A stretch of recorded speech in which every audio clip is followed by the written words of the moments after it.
In the closing years of World War II, Allied soldiers were not only fighting armies and terrain. They were fighting malnutrition, supply collapse, and the slow physical breakdown that comes when fresh food disappears.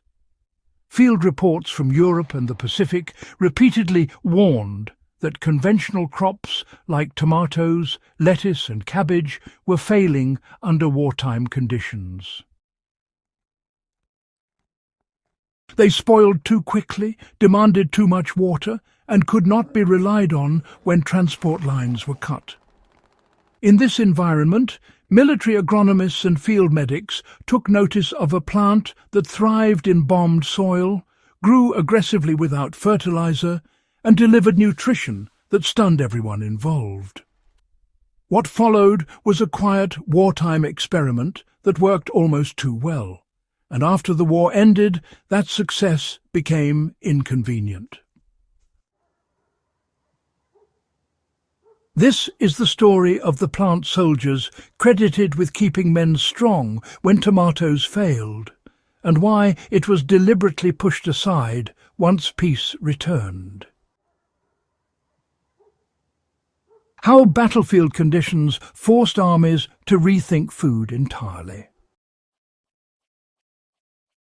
By 1943, it was clear that standard military rations were just not enough to maintain long-term health.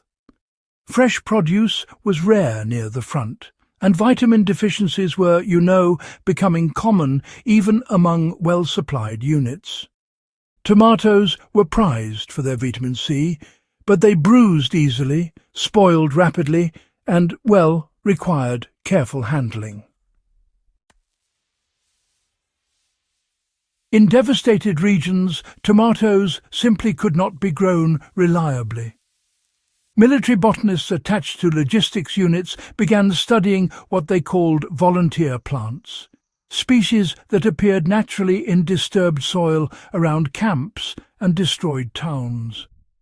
One plant appeared again and again, growing where nothing else would, even in compacted earth mixed with rubble. Soldiers noticed that local civilians harvested it constantly, cooking the leaves like spinach and grinding the seeds into flour. That plant was amaranth. Amaranth offered something tomatoes never could. The leaves contained more protein than most leafy greens, significant amounts of calcium, iron and magnesium, and enough vitamin C to prevent deficiency. Unlike tomatoes, the leaves could be harvested repeatedly from the same plant without killing it.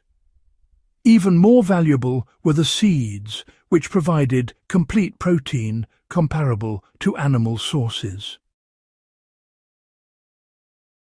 Field kitchens quickly learned that amaranth leaves could be boiled, sautéed, or dried with minimal loss of nutrition. Soldiers reported improved stamina and fewer digestive issues when the plant was added to meals. Medics noted faster recovery times from illness in units that consumed it regularly. Tomatoes had value, but they could not sustain a body under prolonged stress. Amaranth could. One reason amaranth spread so rapidly was its simplicity. Seeds scattered by hand germinated within days. The plant tolerated drought, poor soil, and neglect. Civilians taught soldiers to thin it once, harvest leaves weekly, and let some plants go to seed for grain. No trellises, no pesticides, and no special care were required. For modern viewers, this matters. Amaranth can still be grown today in small plots, raised beds, or even containers. The leaves can be harvested young for tenderness, while mature plants produce thousands of seeds for storage. A single packet of seeds can feed a household repeatedly if managed correctly. After the war, food systems shifted toward industrial efficiency. Governments invested heavily in monocrops, mechanized farming, and crops that fit cleanly into supply chains. Tomatoes suited this system, but amaranth did not. Its mixed-use nature, aggressive self-seeding, and, well, its independence from fertilizer made it difficult to control commercially. In several countries, amaranth was removed from agricultural extension programs and excluded from official seed distribution. In some regions, it was labeled a weed, and its cultivation was actively discouraged. Military nutrition trials involving it were quietly shelved. While not illegal to grow privately, it was effectively banned from institutional use and large-scale support.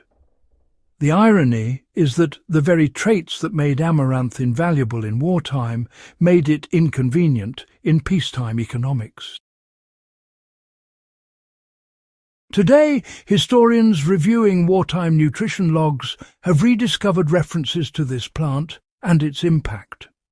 Survival practitioners value it for the same reasons soldiers once did. It produces food above ground and grain at the same time. It stores well. It regenerates easily. Most importantly, it reduces dependence on fragile systems. A practical approach today would be to grow a small patch harvest leaves, weekly dry excess for winter use, and collect seed heads at season's end. Ground seeds can be cooked as porridge or added to bread flour. Leaves can be fermented or dehydrated. Few plants offer that level of versatility. The story of amaranth reveals a truth that wartime civilians understood well. Survival does not favor the most popular crop. It favors the one that refuses to fail. Tomatoes are valuable, but they are fragile. Amaranth thrives under pressure, feeds the body completely, and asks almost nothing in return. That is why soldiers remembered it, and that is why institutions quietly moved on from it once abundance returned. This is not just a historical curiosity. It is a reminder that the most powerful survival tools are often forgotten because they do not fit modern convenience. Learning from what soldiers and civilians relied on when everything else collapsed gives us a clearer picture of what truly works. If you found this deep dive into wartime survival history valuable, subscribe to the channel for more forgotten lessons pulled straight from the past, and share this video with anyone who believes resilience is built, not bought.